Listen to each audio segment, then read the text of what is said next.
Que no nos determinen. Un podcast de Uni4 Equity. Temporada 2. Hola a todas, bienvenidas a un episodio más. Hoy vamos a tratar un tema complejo, incómodo y que genera muchas preguntas. Los perpetradores o agresores de violencia de género. Normalmente, cuando hablamos de la violencia de género, en cualquiera de sus formas, nos centramos en la víctima, en su protección, en su recuperación, en las herramientas para salir de la violencia. Y es lógico, porque su seguridad es lo prioritario. Pero hay una pregunta que muchas veces queda en el aire. ¿Qué pasa con los agresores? Para responder a estas preguntas nos acompaña Miriam Sánchez Sansegundo, doctora en Ciencias de la Salud, licenciada en Psicología y Criminología y especialista en Psicología Jurídica y Neurocriminología. Su trayectoria académica es realmente impresionante. Ha recibido premios a la excelencia en diferentes etapas de su formación y cuenta con más de 70 artículos científicos publicados. Sus investigaciones se han centrado en el desarrollo de la violencia y la conducta criminal, así como en el análisis neuropsicológico de delincuentes con patologías. Además, imparte docencia en criminología aquí en la Universidad de Alicante y en neuropsicología forense en la Universidad Autónoma de Madrid. Y también ha realizado estancias internacionales con referentes en la predicción del riesgo de violencia. Hola Miriam, ¿qué tal? ¿Cómo estás? Hola Rocío, buenos días. Muy bien, muchas gracias. Es un gusto tenerte aquí, que puedas estar hoy con nosotras en el podcast. Y también quiero presentaros, porque se suma a esta conversación, nuestra compañera Marina Berbegal, que ya estuvo en algún programa anterior, así que Marina, bienvenida. Gracias, sí, yo creo que ya me conocen. Ya te conocen, ya te han puesto cara. Programa. Me alegra un montón estar aquí, de poder hablar de un tema tan interesante, sobre todo encima con Miriam, que bueno, es mi directora de tesis, o sea que es súper guay. O sea guay. que os conocéis, ¿no? Sí, nos conocemos previamente. Y nada, es un tema muy interesante que yo creo que causa muchas dudas, así que nada, me alegra abordarlo como de una mirada más crítica, más científica con ella. Exacto, porque abordar el trabajo que se hace con los agresores no siempre es fácil, pero es clave si queremos frenar la violencia de género de manera estructural.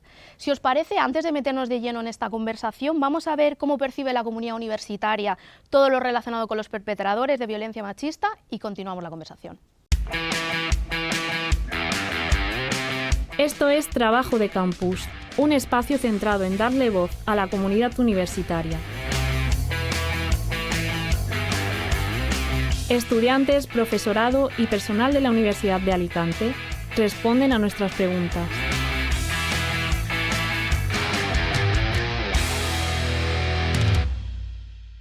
¿A vosotros qué imagen os viene a la mente cuando hablamos de agresores sexuales? Me vendría una persona normalmente autoritaria y de poder, no sé, lo asocio a poder, a mandar. Pues una persona autoritaria que no piensa en cómo sus acciones pueden influir en los demás. A ver, yo creo que esto es una lacra que está cada vez más extendida, o no sé si está cada vez más extendida o que ahora hay más visibilidad del tema y la verdad es que es un problema importante al que se debería de poner, primero, educación en las escuelas y a partir de ahí también las medidas que sean necesarias, porque lo veo un problema importante. Me sorprende que gente con edades muy jóvenes que deberían estar más formados en este tipo de cosas, pues siguen sin entenderlo, ¿no? Todo vuelve a lo mismo, ¿no? Falta de educación y luego, desde luego, un rechazo radical desde las etapas más básicas para que entiendan que hay cosas que no son admisibles en ningún contexto. Siento que el aspecto común que tienen es una degeneración por estar mucho en internet y ver ciertas cosas que no deberían de ver y mentalmente les ha complicado la vida y han hecho acciones que no deberían de tomarse. ¿Vosotros conocéis cómo se trabaja con las personas que han sido condenadas por agresión sexual? Yo la verdad que no estoy muy puesto en el tema. Entiendo que, como todos los casos, como en mucha gente que delinque y tal, luego se intenta, supongo que igual se intenta hacer algún curso o algo para reinsertarlos, pero tampoco estoy muy puesto en el tema. Sí, yo creo que igual, en plan con psicólogos, tal, pero no mucho más, Sabría más bien cómo se trata con respecto a la víctima, cómo ayudar a la víctima a salir de ahí, pero no cómo tratan al agresor ni cómo luego el agresor después de su pena es capaz de volver a la sociedad como persona que ha pasado por esa situación. Yo lo único que tengo información es que hay muchos, por así decirlo, sitios de rehabilitación para esas personas y es un punto a favor porque luego aunque hayan hecho algún acto un tanto no apropiado, siempre hay que darles una segunda oportunidad a esas personas y ver si se pueden volver a acoplar a la sociedad. ¿Creéis que estas personas se pueden reintegrar en la sociedad? Sí, claramente se pueden reinsertar, pero con ayuda psicológica y otras ayudas. Yo pienso que hay algunos que aunque les intentes ayudar, tristemente están ahí demasiado metidos en el hoyo. Yo creo que una persona que hace algo así no se le debería dar otra oportunidad directamente.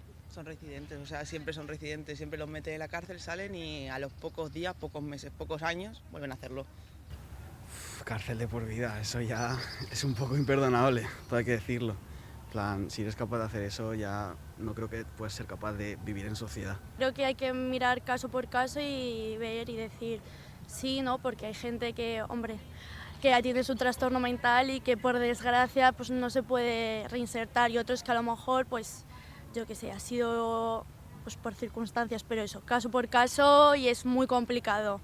Yo creo que sí que es posible, ¿no?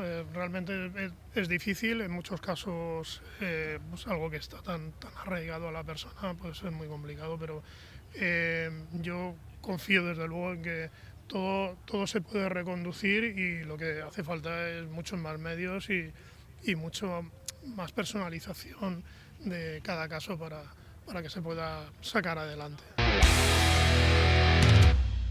Bueno, Miriam, después de escuchar las respuestas de algunos estudiantes, parece que todavía hay mucha incertidumbre sobre la figura de los perpetradores y de la violencia, especialmente con los agresores sexuales y su reinserción. ¿Qué te han parecido estas opiniones? Bueno, pues creo que son comprensibles, dadas las repercusiones que tiene en este caso la violencia sexual y sobre todo la enorme alarma social que hay en relación a este tema. Es un delito grave y por tanto pues genera un gran rechazo social.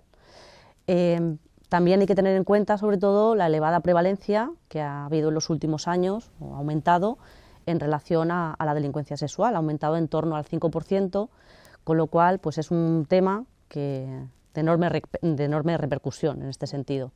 Sin embargo, también tenemos que tener en cuenta que hay una parte más desconocida por la sociedad, y es que la mayoría de personas tiende a considerar que los agresores sexuales agreden a víctimas desconocidas, cuando no es así, cuando la mayoría de ellos son personas cercanas, del entorno cercano a la víctima, familiares, amigos e incluso, sobre todo, parejas o exparejas, cuando hablamos sobre todo de violencia entre jóvenes. Entonces este es un tema alarmante, es un tema preocupante, sobre todo cuando se dan las relaciones de pareja, porque la mayoría no se denuncia, tan solo se denuncia 1 de cada 10 agresiones sexuales, y además es un tema escondido que genera sobre todo culpabilidad en las víctimas. Para los que no estamos a lo mejor tan puestos en el tema de agresores, que trabajamos más la parte de las mujeres, de las víctimas, ¿existen diferentes perfiles entre estos perpetradores de violencia de género, ya sea violencia sexual, violencia psicológica? ¿Hay diferentes estilos, modelos de perpetradores? Sí, podemos hablar en grandes rasgos sobre todo de 2 tipos de perpetradores, en el caso de violencia contra la pareja. Los primeros serían aquellos que son violentos solo dentro del ámbito de la relación, de la pareja, por tanto son los más difíciles de detectar. Son aquellos sobre todo pues, que se caracterizan por tener pues, baja autoestima, son sumamente dependientes de sus parejas, lo que hace que se enganchen todavía más a la relación, tienden a mostrar conductas de celos, conductas posesivas, pero sin embargo fuera del entorno de la pareja tienden a tener una conducta totalmente normalizada, por tanto son difíciles de detectar. En el segundo caso encontraríamos aquellos agresores de pareja que muestran conductas violentas tanto dentro del entorno familiar como fuera, por tanto muestran una violencia que se va gestando ya desde los primeros años de la edad adulta, y por tanto es una violencia mucho más visible. Por lo que veo entonces es como que hay diferentes perfiles también dependiendo un poco, ¿no?, del contexto, de la educación, de la situación, ¿no? Sí que es cierto que coincide con que la mayoría son hombres. Es verdad que estamos hablando de violencia de género, ¿vale? Entonces estamos hablando de la violencia que se ejercida de hombres hacia mujeres. No sé si lo conocéis, hay un movimiento que se llama Gay Men Too. ¿Lo conocéis? Algo me suena, yo creo que por redes he visto algo. Puede ser. Es un movimiento que habla de que la sociedad asume que a los machos no los violan, ¿vale? O sea, realmente esto pues, no es cierto, obviamente también hay violaciones hacia hombres, y el caso es que esas violaciones se producen normalmente por otros hombres. Y es que además tradicionalmente se ha visto que el agresor de violencia de género es un hombre adulto. Y yo creo que ha mencionado antes Miriam algo cuando estábamos hablando de trabajo de campus, y es que a lo largo de los últimos años esto ha cambiado. O sea, cada vez hay más casos entre jóvenes y adolescentes, sobre todo cuando se producen la violencia en grupo, ¿vale? Yo tengo aquí un dato interesante que no sé si me dejáis decirlo, perdón. Cuéntanos. Mira, el Ministerio del Interior el año pasado, justo en 2024, sacó un informe que se llama Violencia sexual ejercida en grupo, análisis epidemiológico y aspectos criminológicos en España. Ofrece como un análisis exhaustivo, ¿vale?, de lo que son las agresiones sexuales en grupo en España, ¿vale? Y es que, atentas a lo que viene ahora. En casos de 2 agresores, la media de edad estaba en 26 años, ¿vale? Sí que es verdad que aquí el porcentaje de menores es aún bajito porque supera el 15%, es un 16,4%, pero es frente a un 62,9% de adultos, ¿vale? Sin embargo, obviamente, 26 años de edad, ¿vale? O sea, la media aún es bajita. Pero es que cuando son agresiones sexuales en grupo, el porcentaje aumenta un 30%, ¿vale? Y la media de edad está en 21,8 años. Y que baja bastante. O sea, esto yo creo que es un poquito ya más preocupante. ¿Y por qué, Miriam, con los datos que nos estaba compartiendo Ana Marina, por qué crees que ahora se dan tantos casos de violencia sexual grave entre jóvenes y adolescentes? Porque algo está cambiando. Sí, normalmente nos encontramos pues, con un perfil de agresores que son chavales relativamente jóvenes, que suelen mostrar, como hemos dicho antes, pues, características como baja autoestima, bajas habilidades sociales, tienen dificultades para resolver conflictos de una manera asertiva o de una manera positiva, y además yo creo que también que una cuestión importante es en los últimos años las redes sociales y el uso y abuso de la pornografía. Se ha visto que ya 7 de cada 10 jóvenes consumen pornografía y cada vez la edad de inicio es mucho más joven. Se está viendo que ya a los 8 años empiezan a consumir pornografía, con lo cual eso hace que a largo plazo se produzca un patrón de habituación. Cada vez necesitan contenidos más fuertes en los que van visualizando cómo dañar, agredir, humillar a las víctimas forma parte de conductas sexuales normalizadas.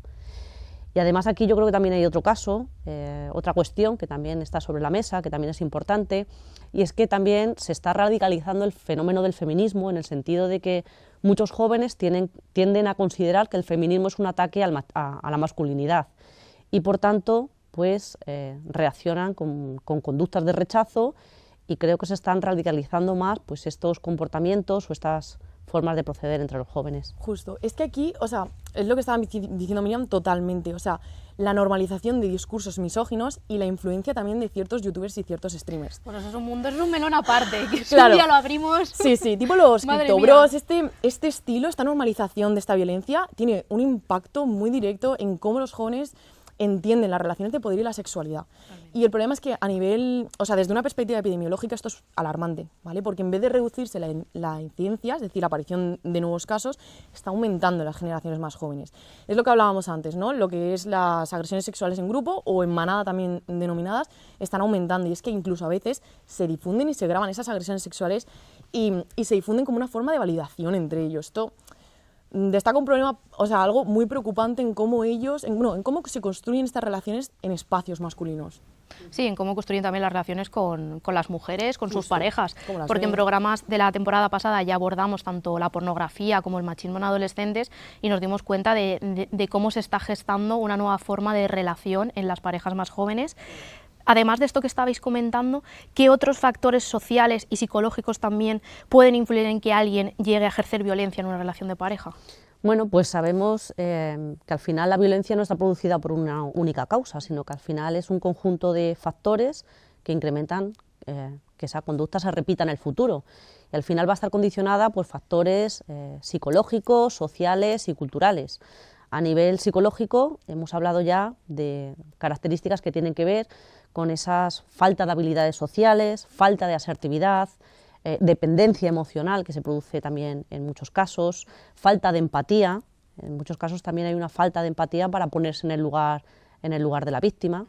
A nivel social, bueno, pues muchos jóvenes también se ven influenciados por un poco lo que es la presión grupal, el uso de las redes sociales, que como comentaba Marina, me ha parecido un tema muy interesante abordar sobre todo agresiones sexuales o violencia grupal, ya que en la medida en que se graban y se repiten estos patrones, actúan como disparadores de refuerzo, lo que hace pues, que se vayan perpetuando esas conductas y que además se vayan consolidando a lo largo del tiempo. Entonces, considero que al final Cuando hablamos de violencia hablamos de multicasualidad. Lógicamente también hay situaciones en las que la violencia viene precedida por conductas que se han visto en la infancia, por antecedentes de entornos familiares disfuncionales o progenitores violentos, pero eso podemos decir que es una minoría de los casos, sino que en la mayoría de casos son conductas que se van aprendiendo a lo largo del tiempo y que van a venir sobre todo de la mano de factores culturales, sociales y psicológicos. En trabajo de campus ya lo comentaban algunos de los estudiantes, pero yo creo que a nivel sociedad en general también hay mucho temor al tema de la reincidencia, ¿no? de qué sabemos sobre ese riesgo de que los agresores de pareja vuelvan a ejercer esa violencia y cómo se evalúa ese riesgo. Bueno, pues cuando hablamos de reincidencia hablamos de la probabilidad que tiene una conducta, en este caso delictiva, de volverse a repetir en el futuro. Actualmente lo que hacemos es estimar el impacto o estimar el riesgo de reincidencia basándonos en un conjunto de factores que tradicionalmente los clasificamos en factores que podemos llamar estáticos, es decir, aquellos factores que forman parte de la historia pasada del sujeto y por tanto no podemos hacer nada por modificarlos. Tienen que ver con el hecho de haber vivido situaciones de violencia en la infancia, haber sido víctima de abuso, de negligencia por parte de progenitores o del entorno cercano. También tiene que ver con la edad de inicio del primer delito. Sabemos que cuanto antes se inicie en la violencia, mayor es la probabilidad de volver a reincidir o a persistir en el futuro. Sin embargo, hay otro conjunto de factores que también nos van a predecir la violencia, que son más interesantes desde el punto de vista de la intervención, ya que van a ser factores de índole dinámico, aquellos que podemos modificar o con intervenciones o con tratamiento, y van a tener que ver con cómo resuelven esas necesidades criminológicas o necesidades criminógenas que denominamos en criminología, que tienen que ver sobre todo con ese patrón de distorsiones cognitivas que encontramos continuamente, que tienden a justificar, a minimizar el uso de la violencia, que tienen que ver con patrones de pensamiento, que van a tener también que ver en algunos casos, bueno, pues con el consumo de sustancias, que puede ser un precipitador o un detonador en muchos casos, y van a tener también que ver pues conductas que tienen que ver con la agresividad, con el control de impulsos, con la ira, etcétera. Por tanto, cuando hablamos de riesgo de reincidencia, tenemos que tener en cuenta todo este conjunto de factores que nos van a permitir pues, establecer un nivel de riesgo para poder predecir conductas en el futuro. Me gustaría rescatar una cosita que ha dicho Miriam, y es la reincidencia, y me gustaría daros como una definición y luego hablar de otro concepto que es un poquito en contraposición. La reincidencia, entonces, también para que Miriam lo aclare, es la repetición de una conducta delictiva de la misma naturaleza, ¿no? Hablamos de diferentes tipos de reincidencia delictiva. Puede ser del mismo tipo de delito, pero también podemos hablar de reincidencia general. Es decir, un agresor de violencia de género puede repetir o reincidir en ese tipo de conducta, pero puede cometer otros actos delictivos. Vale, sería puede reincidente. cambiar de delito. Claro, yo digo, porque me gustaría que ella hiciese como esa distinción. He visto algunos estudios que sitúan las tasas de reincidencia, específicamente de delitos sexuales, entre un 5 y un 15%. Este es un estudio de 2016, pero hay uno que es más reciente, es que ya hablaba antes de que había aumentado un 5%, y hay un estudio de 2022 que dice que la tasa de reincidencia ha aumentado un 22%, ¿vale? Y quería pues recalcar... Que todavía hay datos que no están del todo contrastados. Eso es. Y luego, por otro lado, está la reinserción, ¿vale? Vamos a darle como ese enfoque positivo. La parte contraria. Exacto. Me gusta, la parte positiva en este podcast siempre me gusta. Siempre tiene que estar. La reinserción es, o sea, no solamente implica la ausencia de reincidencia, sino que también implica la inserción del individuo de manera efectiva en la sociedad. Yo tuve la suerte de hacer unas prácticas en el psiquiátrico penitenciario, en Foncalén, y me acuerdo que mi tutor en su momento, Jesús, me dijo, mira, así en palabras simples, la reinserción es respetar la ley, respetar a los demás y respetarse a uno mismo. Y para ello es necesario ofrecer un acompañamiento integral, ¿no? Que se focalice en las necesidades del individuo y también proporcionar o facilitar el acceso a recursos, vivienda, salud, educación y empleo.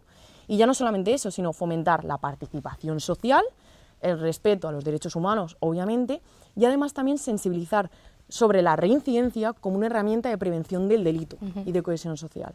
Qué importante esto que estás comentando, Marina, de respetarse uno mismo, que te da el pie también cuando tienes unas condiciones sociales de vida estables, el que puedas mantener una vida, pues eso, sin cometer un delito, sin acercarte a ese límite de la legalidad absoluto. También por lo que estáis comentando parece que sí que se puede hacer algo para evitarlo. Ya si creemos que una sociedad tiene que avanzar y que tiene que ser lo más solidaria posible, hay que creer en la reinserción. la rehabilitación. ¿Qué podemos hacer o qué programas de intervención o componentes de programas abordan estos agresores con pareja y qué retos encontramos en ese trabajo que se hace con los agresores? Pues evidentemente, por supuesto, creo que la parte de la reinserción es fundamental porque es la mejor manera, sobre todo, de prevenir el riesgo de reincidencia delictiva. Y hoy en día, sobre todo, los programas de intervención se dirigen en dos vertientes, a sensibilizar y a reeducar. Al final, lo que se hace en este tipo de programas, encontramos programas en Estados Unidos, como el programa SANSA, el programa DULUT, o programas en España, como el programa PRIA, en el caso de agresores de violencia de género.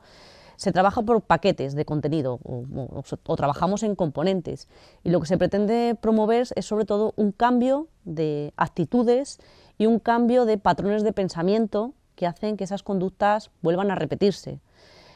Además, estos programas son programas altamente estructurados, en el que pues, se trabaja desde dotar de habilidades sociales, dotar de capacidad de resolución de problemas, dotar de alternativas al conflicto, dotar también a los participantes de habilidades de escucha activa, habilidades de empatía, de regulación emocional, de control de la ira y la agresión, y también una parte importante es la prevención de recaídas, es otra parte importante. De hecho, uno de los retos que considero que son fundamentales es cómo podemos hacer que tras aplicar un programa de intervención los resultados permanezcan a lo largo del tiempo. En muchos casos nos encontramos que los programas son muy efectivos cuando finalizan, pero al cabo del tiempo se van diluyendo esos resultados. Por tanto, yo creo que uno de los retos a futuro es poder trabajar en los mecanismos de prevención de recaídas, en este caso promover también el respeto, conductas de igualdad, conductas de solidaridad en este sentido, y dotarlo sobre todo de capacidades, de recursos que le permitan hacer frente pues, a esa salida al delito. Claro. Es que es súper interesante lo que está diciendo Miriam, y justo en el psiquiátrico penitenciario implementamos algún programa de estos. Me voy a salir un poco del tema, pero me gustaría mencionar un programa que Miriam va a conocer seguro, que se llama Ser Mujer, que es para la prevención de la violencia de género en prisión. Me salgo un poco, pero porque se dirige a las mujeres presas que son víctimas de violencia de género o lo han sido. Entonces está muy guay porque, o sea, se aborda como desde dos vertientes, ¿no? Por una parte hacia los agresores y por otra parte hacia las víctimas. Precisamente este programa es que trata cosas muy similares, habilidades sociales, habilidades de afrontamiento, recursos. También tratan, por ejemplo, la autoestima, que en estos casos es súper importante. Las relaciones de pareja, los mitos del amor romántico, que esto se trabaja también en ambos programas. Está muy guay precisamente por eso. El caso también, o sea, la cuestión está en por qué existe un programa de prevención de la violencia de género en prisión dirigido a mujeres presas. Pues el caso es que se ha visto que esta población es especialmente vulnerable a sufrir este tipo de violencia, ¿vale? Hay muchos estudios que destacan que hay una correlación significativa entre victimización sufrida y comisión de delitos, ¿vale? En palabras más claras, ¿vale? Para que todo el mundo lo entienda, lo que estoy diciendo es que el hecho de sufrir violencia de género es un factor condicionante que puede aumentar la probabilidad de cometer un delito, ¿vale? Esto es muy fuerte, porque además hay un estudio que vio que el 90% de las presas había sufrido violencia por parte de su pareja sexual y o física durante el año anterior al encarcelamiento. Súper interesante esto que nos estás comentando, Marina, que quizá nos dé pie a, si hay una tercera temporada, a abordar un programa obvio, un programa que tenga en cuenta que cómo condiciona ser víctima de violencia de género para otras facetas de nuestra vida. Y un poco a lo que estaba comentando Miriam, estos programas se realizan cuando estos agresores están en prisión, y luego tienen opciones de poder seguir con este tipo de programas, con esta reeducación fuera de prisión, o los recursos ya empiezan a estar más limitados.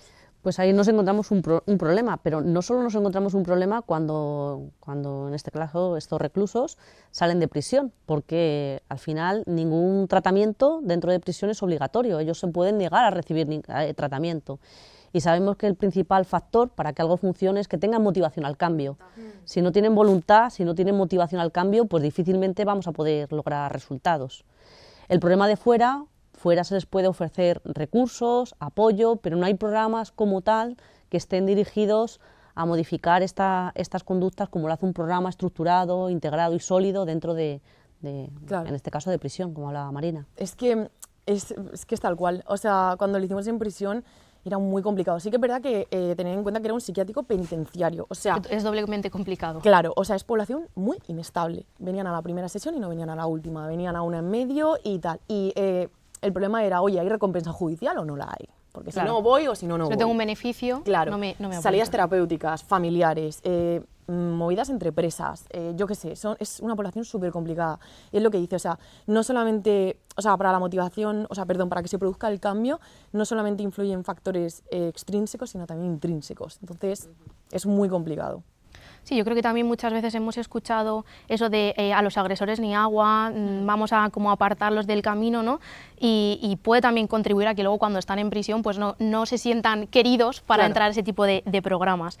Por ir cerrando un poco el tema, que me da mucha pena porque creo que es una charla súper interesante y que se podría prolongar 2 o 3 episodios Sí, más. sí. Miriam, ¿el trabajo con agresores puede ayudarnos a definir otros elementos o otros aspectos que tengamos en cuenta para la prevención de la violencia de género? Pues yo creo que es fundamental, porque al final si empezamos a trabajar en el núcleo del problema, que es cómo se comporta un agresor o qué le lleva a generar esas conductas, vamos a poder diseñar mejores programas de prevención de la violencia, mejores tratamientos también para los agresores, vamos a poder dotarles de habilidades que tengan recursos para hacer frente a su día a día y para resolver los conflictos de una forma asertiva y positiva.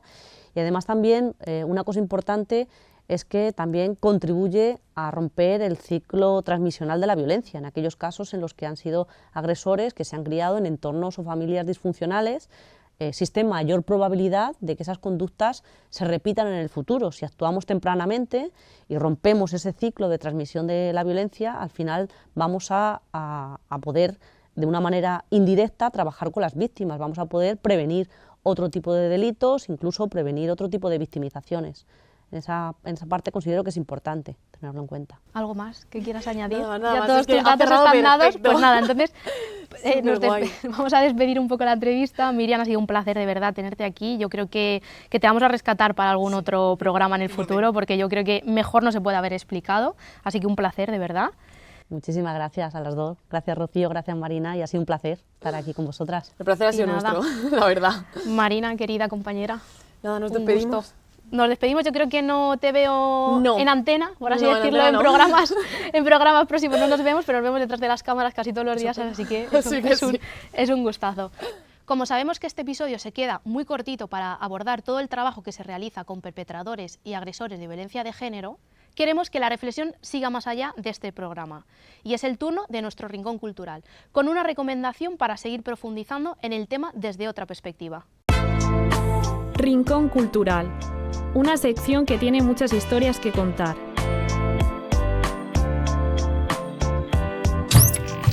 ¿Cuántas preguntas nos surgen cuando hablamos de los perpetradores de violencia de género, verdad? Normalmente, el foco está puesto en la prevención o en cómo lo viven las víctimas. Pero ¿qué pasa con los agresores? La realidad es que la mayoría de los hombres que perpetran violencia de género no nacen siéndolo, sino que todo tiene que ver con la educación, dentro de la sociedad patriarcal en la que vivimos. Para seguir profundizando en el tema, en el programa de hoy os recomendamos el documental creado por Jennifer Sibyl Newson, que se llama The Mask You Live In, disponible en la plataforma YouTube. Este documental explora las expectativas sociales sobre la masculinidad en Estados Unidos, aunque bien se podría aplicar a nuestra sociedad, y cómo todas estas afectan a los hombres desde la infancia hasta la adultez. Stop crying. Don't cry. Stop with the emotions. Pick yourself up. Don't be a chump. Don't be a pussy. Don't let nobody disrespect you. Be cool and be kind of a dick. Always keep your mouth shut. Nobody likes a tattletale. What a fag. You little bitch. Don't let your woman run your life. Bros come before hoes. Get laid. Be a man. Be a man. Grow some balls. So man up. Man up. Man up. Man up. Man up. Grow some fucking balls. Act like a man. Be a man. A través de entrevistas con profesionales de la psicología, sociología y testimonios de hombres de diversas edades y contextos, el documental muestra cómo estas máscaras que los hombres deben llevar afectan a sus relaciones y también a cómo tienen que establecerlas según sean hombres o mujeres. Pero también afecta a su salud mental y a su desarrollo emocional y, por supuesto, también a su conducta. Things changed around middle school.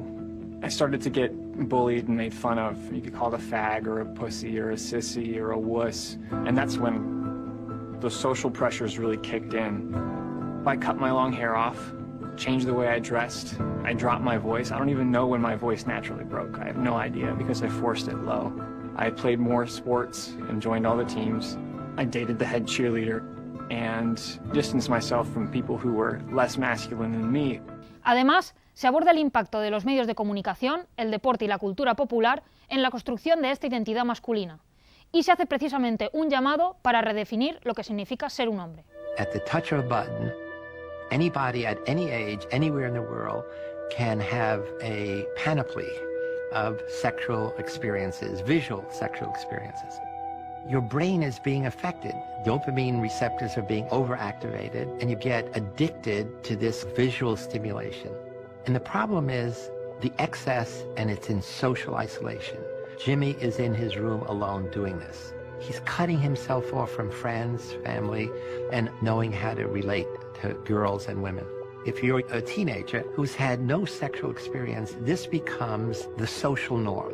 And the assumption is this is what is right to do, this is what women want, and this is how men are supposed to perform. And all of those are wrong. En resumen, The Mask You Live In busca generar conciencia sobre cómo las expectativas de género afectan a la vida de los hombres y, por tanto, también a la de las mujeres, y aboga por una definición más saludable y equitativa de la masculinidad. ¿Sabías que en Uni4Equity estamos utilizando el sistema de alertas en SOA en uno de nuestros cursos de prevención del acoso y la violencia sexual en la universidad y otros ámbitos? Se trata de una iniciativa de un centro de atención de salud sexual de Bélgica diseñada con fines educativos para la prevención de la violencia sexual en diferentes etapas de la vida. Invita al análisis crítico de las relaciones sexuales de riesgo desde la perspectiva de quienes pueden verse expuestos, provocarlas o atestiguarlas.